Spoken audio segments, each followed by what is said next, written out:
Assalamualaikum warahmatullahi wabarakatuh. Mari kita awali kaji kita dengan membaca basmalah. Bismillahirrahmanirrahim. Alhamdulillah alladzi anzala ala abdil kitab wa lam yaj'al lahu iwaja. Asyhadu an la ilaha illallah wahdahu la syarikalah. Asyhadu anna Muhammadan abduhu wa rasuluh. La nabiyya ba'da. Allahumma shalli wa sallim wa barik ala nabiyyina Muhammad wa alihi wa sahbihi wa mawala. La haula wa la quwata illa billah. Amma ba'd. Jemaah salat subuh yang dirahmati Allah hormati, mari kita senantiasa meningkatkan syukur kita kehadiran Allah Subhanahu wa taala yang atas limpah curah nikmat karunia-Nya kita sekalian masih bisa melaksanakan aktivitas tugas-tugas kita. Terlebih lagi yang paling kita rasakan saat ini disampaikannya niat dan umur kita untuk bisa hadir di masjid ini melaksanakan sholat subuh berjamaah yang kita lanjutkan dengan ta'awun dengan membaca alhamdulillahirabbil alamin. Salawat dan salam semoga tetap limpah kepada Rasulullah Muhammad sallallahu alaihi wasallam, keluarga, sahabat dan seluruh pengikut yang setia hingga yaumil qiyamah. Amin. Nah, jamaah yang berbahagia, sampai dengan kemarin dari sebelumnya ini kita sudah mempelajari sampai ayat 116 dari surat ke-9 surah At-Taubah. Ini yang terakhir itu Allah menegaskan sungguh ya, milik Allah lillah, kerajaan langit dan bumi, di seluruh alam semesta, kerajaan dan bumi ini milik Allah. Allah yang menghidupkan, dia itu menghidupkan, dia juga mematikan.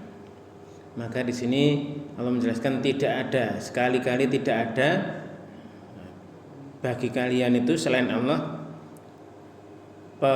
pelindung dan penolong. Jadi penolong dan pelindung hanya Allah untuk orang yang beriman itu. Nah, jamaah yang berbahagia, setelah itu di sini ayat 117. Kita pagi ini belajar ayat 117. Allah berfirman, a'udzubillahi minasyaitonir rajim. Laqad taballahu 'alan nabiyyi wal muhajirina wal ansari alladzina tabauhu fi sa'atil usrati min ba'di ma kata yazighu qulubu fariqin minhum thumma taba 'alaihim innahu bihim raufur rahim. Laqad, sungguh. Taba berarti telah. Taba dari kata dasar taubat, taba. Jadi sungguh telah menerima. Siapa itu? Allah telah menerima taubat. Allah telah menerima taubat berarti menerima kembalinya ala atas an-nabiyyi, nabi tobat. Ini Allah menerima kembalinya nabi, wal muhajirina dan kaum muhajirin, wal ansori dan kaum ansor, alladzi yang mana mereka muhajirin dan ansor ini ittaba'uhu, ya, mereka mengikuti nabi fi sa'atil usrati, pada sa'atil usrati itu dalam masa kesulitan, sewaktu-waktu kesulitan, sa'atil usrati mim ba'di, setelah apa kana adalah mereka itu hampir-hampir yazigu, berpaling, yazigu qulubu, hati-hati mereka, fariqim minhum, sebagian dari mereka. Jadi setelah hati mereka tuh segolongan mereka, hati mereka tuh nyaris berpaling. Fariqim minhum. Maka nazitu qulubu fariqim minhum. Jadi segolongan mereka ada orang yang hatinya itu segolongan dari mereka nyaris berpaling. Summa kemudian taba alaihim. Dia Allah taba alaihim menerima kembalinya mereka atas mereka. Innahu sesungguhnya dia Allah Raufur Rahim, Maha Pengasih dan Penyayang. Jamaah yang berbahagia, di sini dijelaskan bahwa ada kasus di mana seseorang, ayat ini diturunkan dalam perang Tabuk. Di penjelasannya seperti itu. Sehingga mereka telah pergi ke Tabuk dalam kondisi situasi sulit. Jadi situasi sulit kemarin sudah kita bahas ya. Itu kekurangan pangan, musimnya musim panas, orang munafiknya menghalang-halangi itu ngendon-ngendoni, ini panas jangan berangkat dan sebagainya kemarin ya. Kemudian mereka juga kesulitan memperoleh bekal, kesulitan mendapatkan air. Bahkan ada 2 orang itu sebiji kurma itu dimakan berdua. Nah, ini kondisi sulitnya seperti itu. Kemudian Ibnu Jarir juga meriwayatkan dari Ibnu Abbas bahwa Umar bin Khattab berkata, bahkan ada seseorang yang menyembelih untanya guna memeras kantung air, kemudian meminumnya. Diperas pula apa yang terdapat pada hatinya. Abu Bakar Siddiq berkata, wahai Rasulullah, sesungguhnya Allah Azza wa Jalla telah biasa mengabulkan permohonanmu dengan kebaikan, maka berdoalah dengan kami. Nah, kemudian beliau mengangkat kedua tangannya, belum lagi menurunkan kedua tangannya, maka langit pun mendung, kemudian turun hujan lebat dari langit, lalu reda. Maka orang-orang memenuhi wadah yang mereka miliki. Kemudian kami pergi guna melihat, namun kami tidak mendapatkan awan itu untuk yang melintasi pasukan. Sehingga ada di sana Allah menjelaskan seperti itu. Ini Allah menerima tobatnya Nabi, kaum Muhajirin dan kaum Ansor yang mengikuti Nabi dalam masa kesulitan. Jadi segi fisik, infak, perbekalan, air. Nih, sehingga setelah hati segolongan mereka itu nyaris berpaling dari kebenaran dari agama Rasulullah ini yang dibawa Rasulullah, dan orang-orang mendapat kesulitan dan kesukaran dalam perjalanan yang nyaris mereka itu ragu-ragu, apalagi kemarin dikendon-kendoni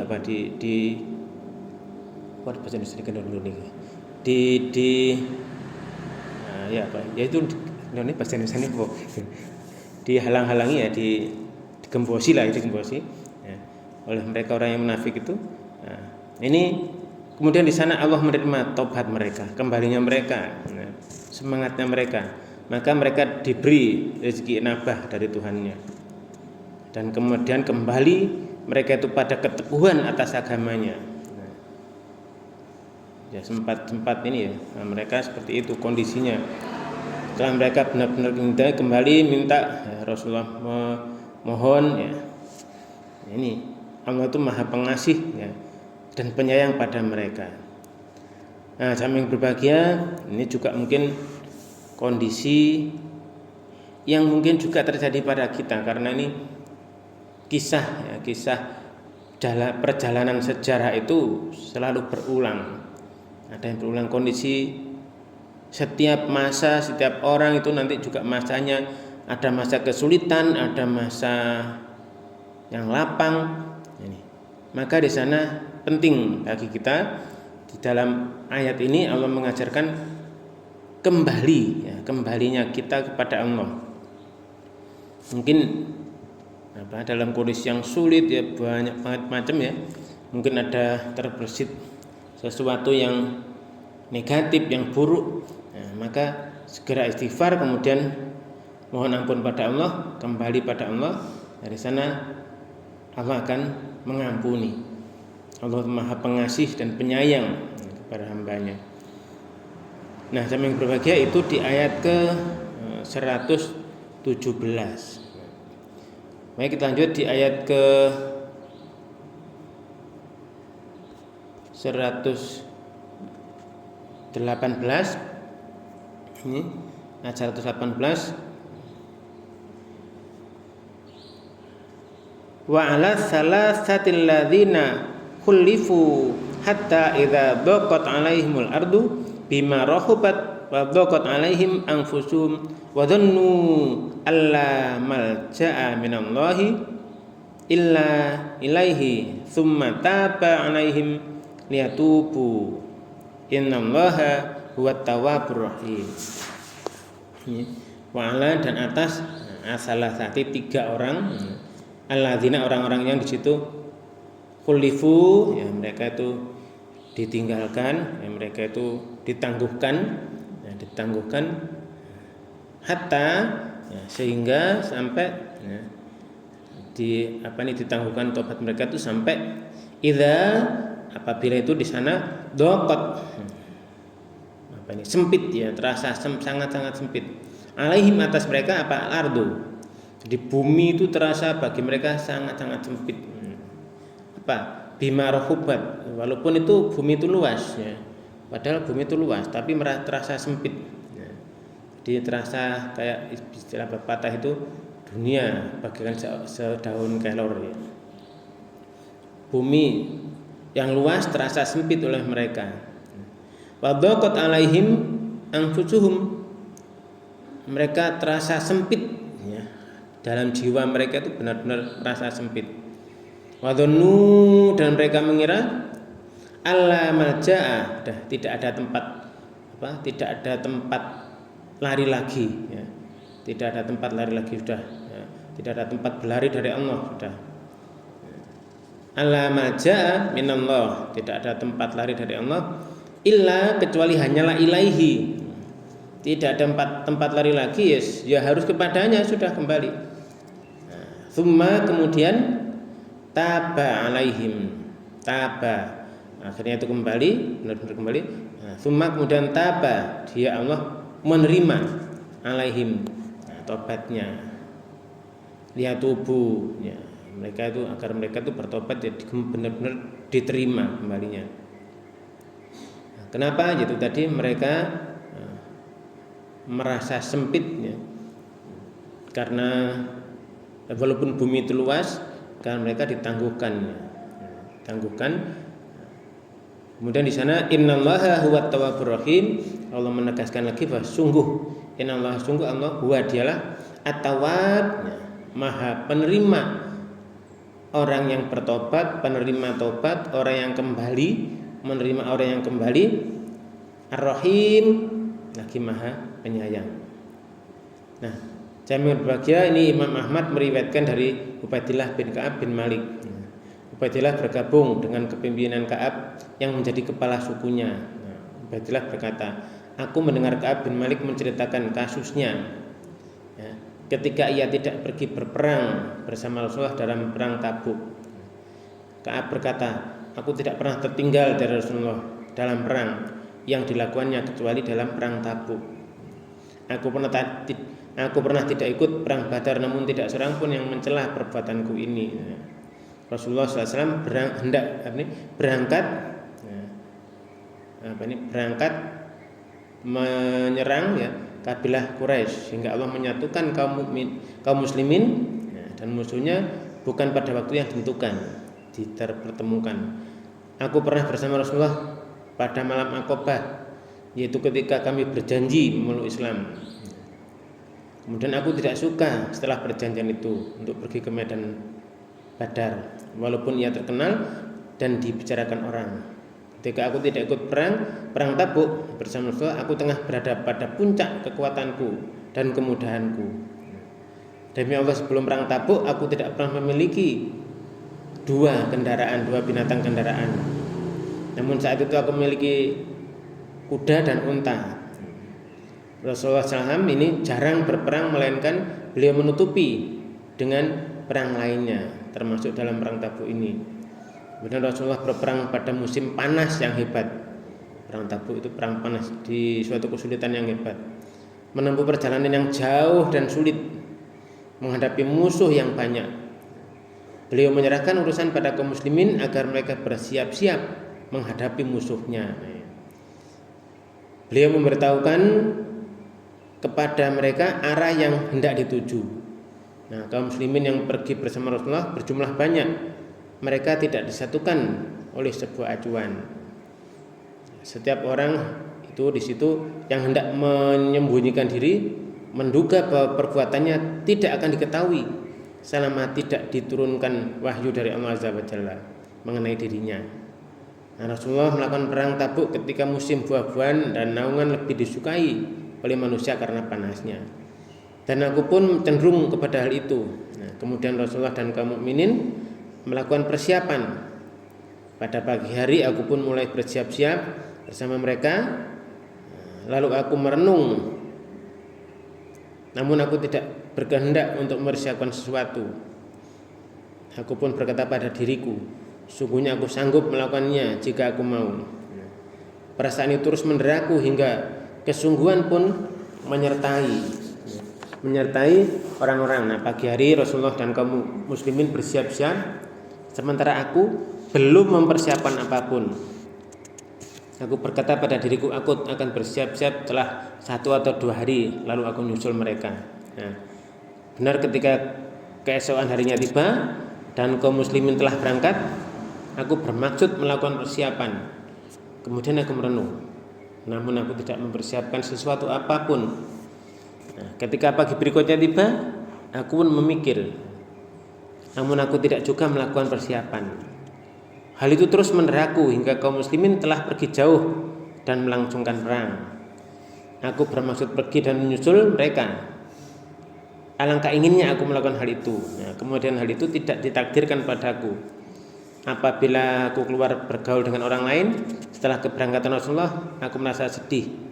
Aku melihat diriku hanyalah orang yang berkubang dalam kemunafikan, atau seorang yang termasuk dianggap uzur oleh Allah. Rasulullah tidak ingat kepadaku hingga beliau sampai di Tabuk. Nah, ketika beliau duduk dalam kerumunan orang, beliau bersabda, apa yang dilakukan oleh Ka'ab bin Malik? Nah, seseorang dari Bani Salamah kemudian berkata, wahai Rasulullah, dia tertahan oleh kemurtadannya dan pandangannya terhadap istrinya. Kemudian Mu'adz bin Jabal berkata, alangkah buruknya apa yang engkau katakan. Nah, demi Allah, wahai Rasulullah, kami tidak mengetahui ikhwal dia melainkan tentang kebaikannya. Nah, Rasulullah diam. Nah, ketika berita sampai kepadaku bahwa Rasulullah dan kafirnya pulang dari Tabuk, timbullah kesedihanku. Nah, aku mulai mereka-reka dusta, mengatakan sesuatu yang dapat mengeluarkan aku dari murka beliau esok pagi. Aku tidak minta bantuan untuk reka-rekaan ya kepada pendapat keluargaku. Nah, ketika sampai berita padaku bahwa Rasulullah telah datang, maka lenyaplah pikiran batil dari diriku. Aku sadar bahwa aku tidak dapat menyelamatkan diri dari beliau. Maka aku bertekad mengatakan yang sesungguhnya. Di antara kebiasaan Rasulullah, apabila pulang dari bepergian, beliau memulai dari masjid dengan sholat 2 rakaat. Kemudian beliau duduk menghadap khalayak. Setelah itu datanglah orang-orang yang tidak ikut perang menemuinya. Mereka mulai mengemukakan alasan demi alasan. Mereka bersumpah kepadanya. Nah, jumlah mereka sekitar 80 orang. Rasulullah menerima alasan lahiriah mereka, memintakan ampun untuk mereka, dan menyerahkan soal batiniahnya kepada Allah Ta'ala. Akhirnya tibalah aku. Ketika aku membaca salam pada beliau, maka beliau tersenyum dengan nada marah. Beliau berkata padaku, kemarilah. Kemudian aku datang berjalan hingga aku duduk di hadapannya. Beliau berkata padaku, apa yang telah membuatmu tidak berangkat? Bukankah kamu telah membeli perlengkapan? Aku berkata, wahai Rasulullah, sesungguhnya apabila aku duduk di sisimu, di sisi lainmu dari kalangan penghuni dunia, niscaya aku bermaksud melepaskan diri dari murkanya dengan alasan engkau telah memberi kesempatan untuk pembelaan Namun aku demi Allah meyakini bahwa jika hari itu aku menceritakan padamu ucapan bohong tuntungkor itu padaku, dan nyaris Allah murka kepadamu untuk membelaku. Jika aku cerita kepadamu dengan jujur, niscaya engkau menemukan kejujuran pada diriku, karena aku mengharapkan hukuman perbuatanku dari Allah Azza wa Jalla. Demi Allah aku tidak memiliki alasan. Demi Allah aku belum pernah merasa kuat dan lapang kecuali pada saat itu, saat aku tidak ikut bersamamu. Beliau bersabda, adapun ucapanmu maka benarlah adanya, bangkitlah hingga Allah memutuskan persoalanmu. Kemudian aku pun beranjak dari orang-orang dan orang-orang dari Bani Salamah merubung dan mengikutiku. Mereka berkata padaku, demi Allah, aku belum pernah mengetahui engkau melakukan dosa sebelum ini. Engkau gagal untuk memberi alasan pada Rasulullah SAW, seperti alasan yang dikemukakan oleh orang-orang yang tidak ikut perang. Sesungguhnya cukuplah untuk menghapus dosamu permohonan ampun Rasulullah bagimu. Demi Allah mereka senantiasa menyemangatiku hingga aku berniat untuk kembali kepada Rasulullah lalu berdusta. Kemudian aku berkata pada mereka, apakah ada seseorang seperti aku? Mereka menjawab, benar, ada dua orang yang sepertimu lagi, dan keduanya mengatakan seperti yang kamu katakan. Rasulullah mengatakan pada keduanya seperti yang dikatakan padamu. Aku bertanya, siapa keduanya itu? Mereka menjawab, dia adalah Mirarah bin Rabi' al-Amiri dan Hilal bin Umayyah al-Waqifi. Kemudian mereka menceritakan padaku dua orang laki-laki yang soleh yang telah mengikuti perang Badar. Keduanya merupakan suri toladan bagiku. Aku pun pergi. Ketika menceritakan kedua orang itu, Rasulullah SAW melarang kaum muslimin berbicara dengan kami bertiga dari sekian orang yang tidak ikut perang. Maka orang-orang itu menjauhi kami dan berubah drastis sehingga bumi ini terasa asing bagiku. Ya seolah-olah bumi yang tidak aku kenal selama ini. Kami tetap berada dalam kondisi ini selama 50 hari. Adapun kedua sahabatku tinggal di rumahnya dan senantiasa menangis. Sedang aku termasuk orang-orang yang kuat dan keras hati. Maka aku pun sholat bersama kaum muslimin dan pergi ke pasar. Namun tidak ada seorang pun yang berbicara padaku. Lalu aku menemui Rasulullah ketika beliau bersabda, beliau berada di majelisnya selepas sholat. Lalu aku menyampaikan salam. Aku berkata pada diriku, apakah beliau menggerakkan kedua bibirnya guna menjawab salamku atau tidak? Kemudian aku sholat di dekatnya. Aku mencuri pandang. Ketika aku berpaling membaca salam dalam sholatku, beliau memandangku. Ketika aku melirik ke arahnya, beliau membuang muka. Setelah pemboikotan kaum muslimin terhadap diriku berlangsung lama, aku pun berjalan hingga mendekati benteng rumah Abu Qatadah. Dia adalah anak pamanku yang merupakan orang yang paling aku cintai. Aku menjawab salam kepadanya. Demi Allah dia tidak menjawab salamku. Aku bertanya kepadanya, wahai Abu Qatadah, semoga Allah membimbingmu. Apakah kamu mengetahui sungguhnya aku mencintai Allah dan Rasulnya? Qatadah diam. Kemudian aku mengulangi ucapan semula, namun dia tetap membisu. Kemudian aku mengulangi ucapan semula, namun dia tetap membisu juga. Akhirnya dia berkata, Allah dan Rasulnya lebih mengetahui. Maka kedua mataku berlinang, lalu aku pergi hingga meninggalkan dinding rumahnya. Ketika aku berjalan di pasar Madinah, tiba-tiba aku bertemu dengan seorang rakyat jelata dari penduduk Syam menjajakan makanan di Madinah. Orang itu berkata, siapa yang dapat menunjukkanku kepada Ka'ab bin Malik? Maka orang-orang nuding ke arahku. Dia pun menemui aku, lalu menyerahkan surat dari Raja Ghassan. Dahulu ia menjadi sekretarisnya. Surat itu berbunyi, ini suratnya. Amma ba'du, setelah sampai ke berita padaku tentang temanmu Muhammad telah memboikotmu, sesungguhnya Allah tidak menjadikanmu di negeri yang hina dan sia-sia, sepatutnya engkau bersama kami akan membantumu. Ketika aku membaca, aku berkata pada diriku sendiri, ini pun merupakan cobaan. Kemudian aku memasukkan surat ke dalam tungku, lalu aku membakarnya. Setelah berlalu 40 hari dari pemboikotan, selama 50 hari, tiba-tiba datang seorang utusan dari Rasulullah SAW mengatakan, Rasul Allah menyuruhmu menjauhi istrimu. Aku bertanya, apakah harus menceraikannya atau apa yang harus kulakukan? Urusan itu utusan menjawab, kamu hanya menjauhinya, tidak mendekatinya. Perintah senada disampaikan pula kepada sahabatku. Kemudian aku berkata pada istriku, pergilah kepada keluargamu, tinggallah bersama mereka hingga Allah memutuskan persoalan ini pada saat dia menghendaki. Istri Hilal bin Umayyah juga datang pada Rasulullah dan berkata, wahai Rasulullah, sesungguhnya Hilal adalah orang tua yang lemah. Dia tidak memiliki pelayan. Apa engkau keberatan jika aku melayaninya? Beliau menjawab, tidak. Tapi dia tidak boleh mendekatimu. Istri Hilal berkata, demi Allah, sesungguhnya dia tidak memiliki gejolak terhadapku, terhadap sesuatu.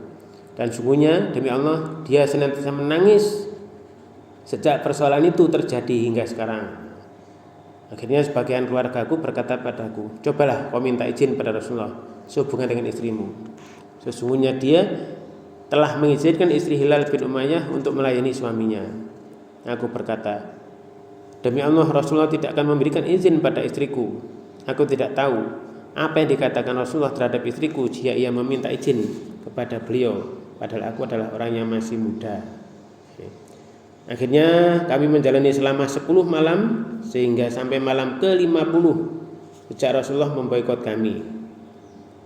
Kemudian aku sholat subuh pada malam ke-50 di atap salah satu rumah kami.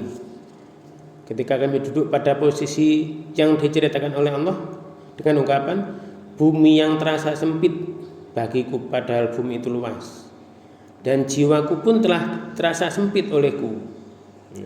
Aku mendengar teriakan dari atas gunung yang mengumandangkan dengan keras, hei Ka'ab bin Malik, bergembiralah. Maka aku pun tersungkur sambil sujud.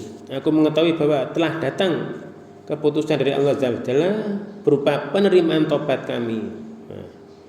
Nabi memberitahukan penerimaan Allah atas tobat kami ketika sholat fajar.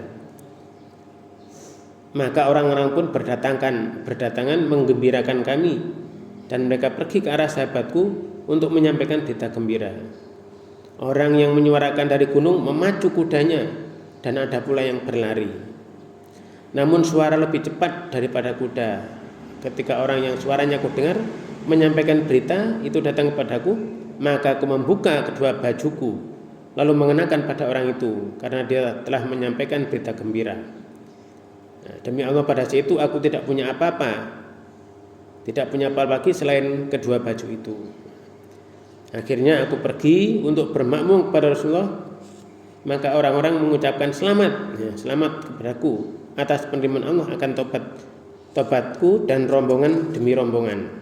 Mereka berkata, Rasulullah hendak mengucapkan selamat padamu atas penerimaan tobatmu oleh Allah.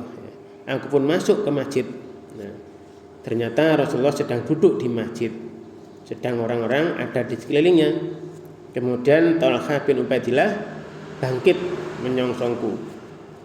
Dia bergegas untuk menyelami dan mengucapkan selamat padaku. Demi Allah, tidak ada kaum muhajirin yang menyongsongku selain dia. Aku tidak akan melupakan Talha. Ketika aku mengucapkan salam kepadanya, kepada Rasulullah SAW, beliau menjawab dengan wajah ceria karena gembira.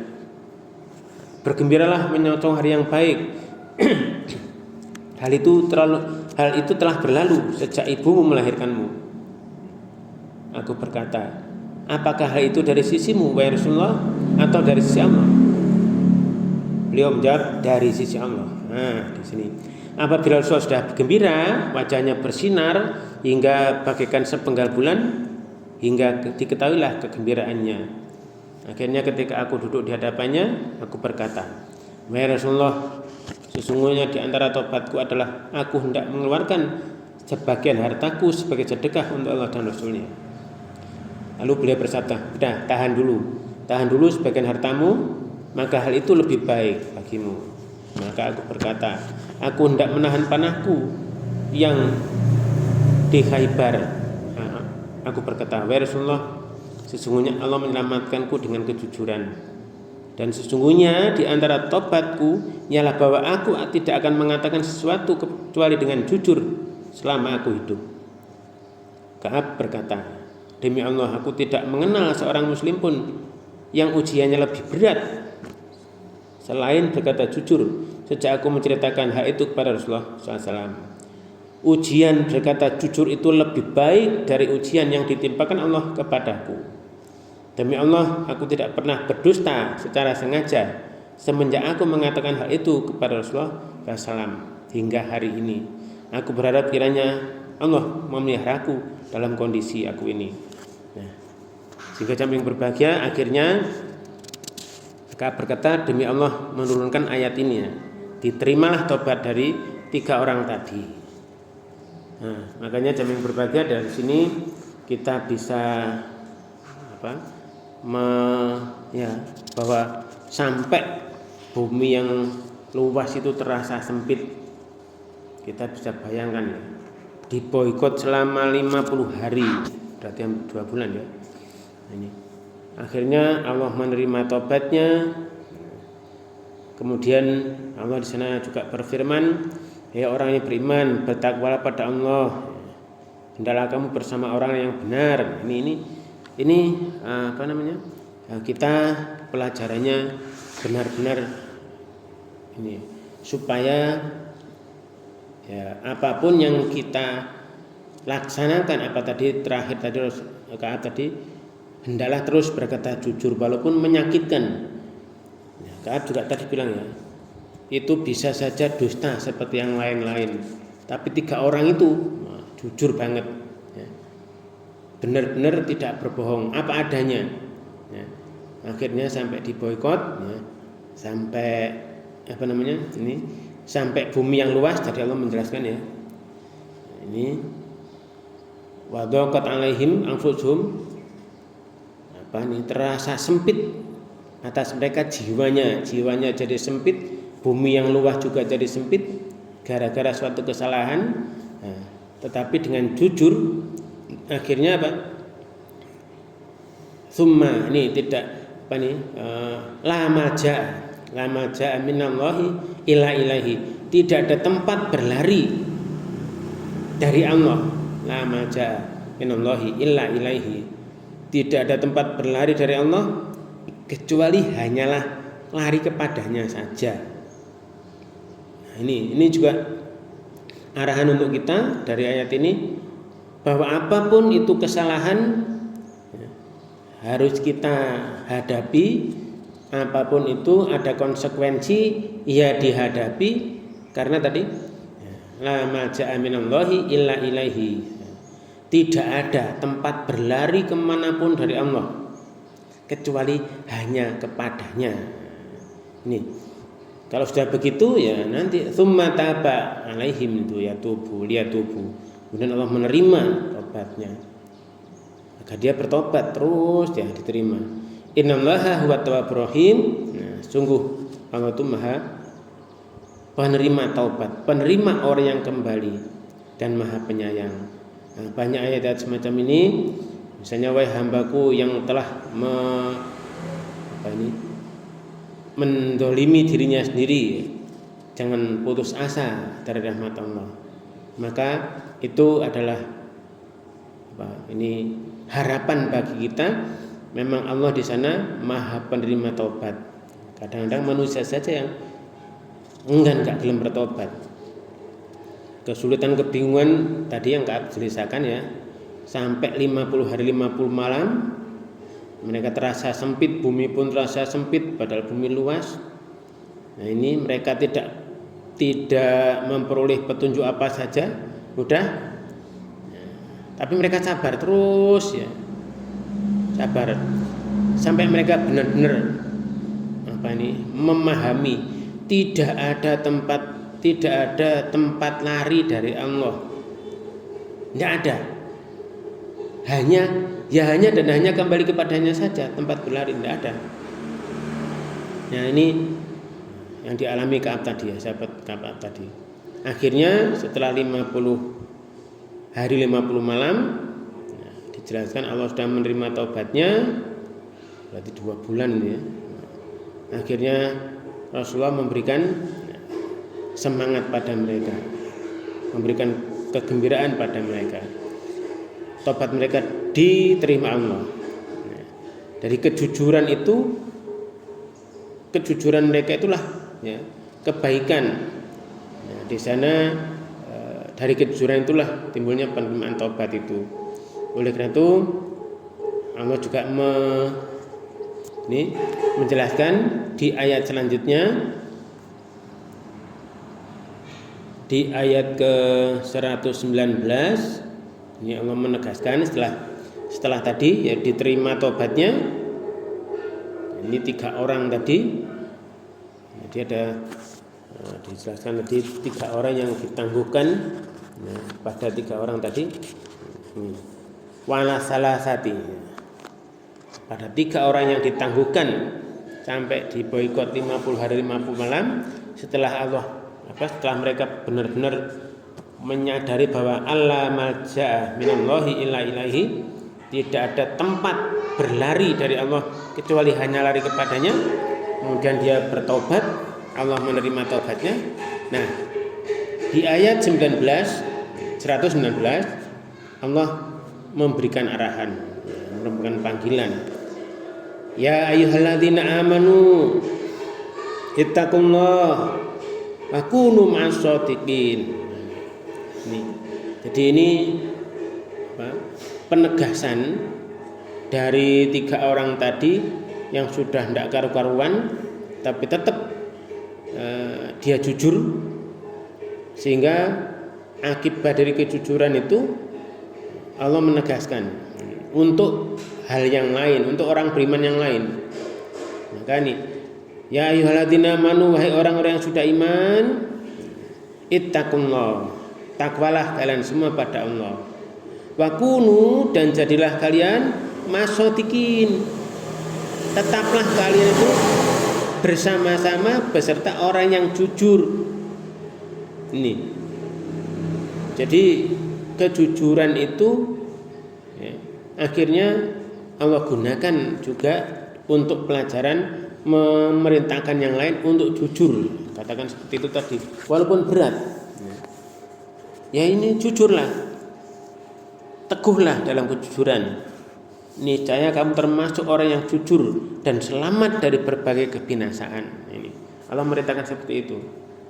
Ini ada riwayat dari Imam Ahmad meriwayatkan dari Ibnu Mas'ud. Nah, dia berkata, Rasulullah bersabda, peganglah kejujuran ya, karena kejujuran itu menunjukkan kepada kebaikan. Sesungguhnya kebaikan itu menunjukkan pada surga. Dan seseorang yang senantiasa berlaku jujur dan mengutamakan kejujuran, sehingga dia ditulis pada sisi Allah sebagai orang yang jujur. Ini yang sudah dilakukan oleh sahabat-sahabat tadi, 3 sahabat tadi yang benar-benar berat ya. Nah, terus Rasulullah melanjutkan, jauhilah dusta. Ini ya. Jauhilah dusta. Karena dusta mengarahkan pada kebohongan.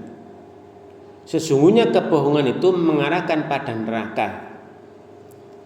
Seseorang senantiasa berbohong dan dia memilih kebohongan hingga dia ditulis pada sisi Allah sebagai pendusta. Hadis ini dikemukakan dalam Sahihain. Syu'bah meriwayatkan dari Abdullah bin Mas'ud radhiyallahu anhu ya. Dia berkata, dusta tidak pantas dilakukan, baik ketika berkelakar, guyon ya, bersendaguro, apalagi ketika serius. Ini dusta tidak pantas dilakukan, baik ketika berkelakar, apalagi serius. Jika kamu mau, maka bacalah, wahai orang-orang yang beriman, nah, ini bertakwalah pada Allah dan jadilah kamu bersama orang yang jujur. Nah, ini. Jadi di sini dalam ayat ini kemudian dia berkata, Ibnu Mas'ud tadi, tidak ada kelonggaran untuk berdusta bagi seseorang. Nah, jamaah yang berbahagia adalah langsung perintah Allah, arahan kepada kita semua orang yang beriman, panggilan tadi, ya ayyuhalladzina amanu ittaqullah, takwalah pada Allah. Setelah disuruh takwa pada Allah, dipanggil orang beriman, dipanggil suruh bertakwa. Kemudian arahan selanjutnya, wa kunu ma'as-shadiqin. Jadilah kamu termasuk bersama-sama orang yang jujur. Nah, sehingga jamaah yang berbahagia di sini kita bisa memahami dari pelajaran ayat 118 tadi ini, wala salasatil ladzina khulifu ini, hatta idza daqat alaihimul ardu bima rahabat wa daqat alaihim anfusuhum wa dhannu dan meyakini alla malja'a minallahi illa ilaihi tsumma taba alaihim liyatubu innallaha huwat tawwabur rahim. Jadi ketika ada suatu kesalahan, kesalahan yang sempat dilakukan oleh 3 orang tadi, kemudian dengan kejujurannya, sementara yang lain ada yang bohong-bohong, ya, tadi ada 80 orang dia, itu yang 3 ini tetap jujur, kemudian diboikot sampai benar-benar bumi yang terasa luas, yang luas itu terasa sempit, ya, bumi yang begitu luasnya terasa sempit, kesempitan ada pada jiwanya, sampai benar-benar di sana benar-benar meyakini bahwa tidak ada tempat lari dari Allah kecuali hanya kembali kepadanya. Akhirnya Allah menerima tobatnya, menerima kembalinya. Orang itu mau kembali, ya, kepada Allah dengan jujur, benar-benar jujur, ya, walaupun 2 bulan diboikot macam-macam ya. Kita bisa bayangkan ya, Rasulullah yang udah di situ jelas-jelas benar-benar penyantun banget Rasulullah itu, ya. Nah ini pun oleh Allah ditunjukkan bahwa harus dilakukan seperti itu, diboikot, memboikot, disalami nggak jawab. Betapa ini ya, kita bisa apa ya, membayangkan 3 orang tadi itu betapa beratnya. Sampai Allah juga menuliskan di sini dalam kalamnya itu menjelaskan bumi yang luas saja sempit, jiwanya jadi sangat-sangat sempit, sampai benar-benar mereka meyakini, wadhannu, mereka ini kalau meyakini bahwa tidak ada tempat berlari, tempat lari dari Allah nggak ada lagi kecuali hanya benar-benar kepadanya. Nah, ini. Sehingga setelah itu, setelah Allah menerima tobatnya itu, sudah ditangguhkan tadi, diterima, akhirnya dijadikan ini sebuah perintah, arahan bagi seluruh orang yang beriman, ya ayyuhalladzina amanu, wahai orang yang sudah iman, ittaqullah, ya, jagalah kalian, bertakwalah kepada Allah, jagalah apa-apa hukum Allah di sana. Wa kunu ma'as-shadiqin, dan jadilah kalian itu bersama-sama orang yang jujur. Nah, yang berbahagia, ini kita dari 2 ayat ini saja pelajaran yang begitu begitu kerasnya, begitu hebatnya tentang kejujuran 3 orang tadi yang sudah menyiapkan ikut perang, besok ditunda. Padahal sudah siap, padahal lengkap. Akhirnya ditunda lagi, besoknya ditunda lagi, mikir renung ditunda lagi. Mau berbuat kebaikan untuk perang ditunda. Nah, maka di sini pelajarannya pun ketika kita ingin berbuat kebaikan, ya jangan ditunda sudah. Kalau ditunda akhirnya nanti bisa seperti itu. Iya, ini saat itu ada Rasulullah, kita sekarang ada siapa?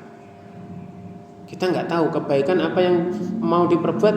Kalau sudah siap, apa apapun sudah ada, sudah jalankan.